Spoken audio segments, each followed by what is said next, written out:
అంతే, అధికారంలో లేకపోయినా కూడా ఆయన గొప్పగానే చిత్రీకరిస్తాయి కాబట్టి ఆ పథకం వల్ల వచ్చే వైఫల్యాన్ని కూడా గొప్పగా చూపెడతాయి. ఇప్పుడు ఇదివరకు ఉన్నటువంటి కార్పొరేట్ హాస్పిటల్ వచ్చినాయి, కార్పొరేట్ స్కూళ్ళు వచ్చినాయి, కార్పొరేట్ కాలేజీలు వచ్చినాయి గొప్పగా చెప్తున్నారు. కానీ దానివల్ల ఇవాళ రోజున జనం మీద ఎంత భారం పడింది, దానివల్ల జనం ఎంత అల్లాడుతున్నారు అన్నట్టు వదిలేస్తున్నారు. అట్లాగే ఇవి అంతే, వీటిలో P4లు ఏమీ ఉండదు.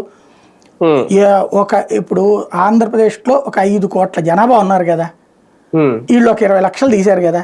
20 లక్షల్లో వీళ్ళు రేపు పొద్దున మొత్తం మీద కలిపి నా అవగాహన మేరకు అయితే ఒక 500 నుంచి 1000 మందికి వీళ్ళకి సంబంధించిన అనుచరులు, మేబీ కాంట్రాక్టులు తీసుకున్నాడో ప్రభుత్వం దగ్గర డబ్బులు సంపాదించుకున్నాడు ఉంటాడు కదా, వాడు ఎవడన్నా వీళ్ళకి డొనేట్ చేస్తాడు. అది కూడా తెలుగుదేశం కార్యకర్తలు ఎవరికోనో చేస్తారు.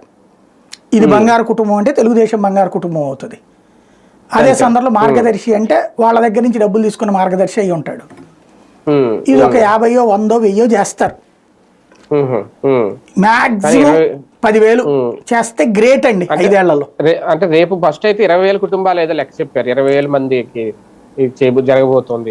లెక్క ఇచ్చారు ధనవంతులకి. 20,000 మందికి తలా 10 లక్షలు ఇస్తారా ఎవడన్నా? ఒకవేళ 1,00,000 ఇచ్చాడు అనుకోండి, అది డొనేషన్ అవుతుందా, సెటిల్ అవ్వడం అవుతుంది వాళ్ళ జీవితంలో? అంటే డబ్బులు ఎవరు అనుకుంటా కదా సార్, నేరుగా వాళ్ళకి మరి ఏం చేస్తారు, చూపిస్తారట వ్యాపార మార్గం. అంతే, అది వ్యాపార మార్గం అయితే గనక ముద్ర ఏమైపోయిందంట.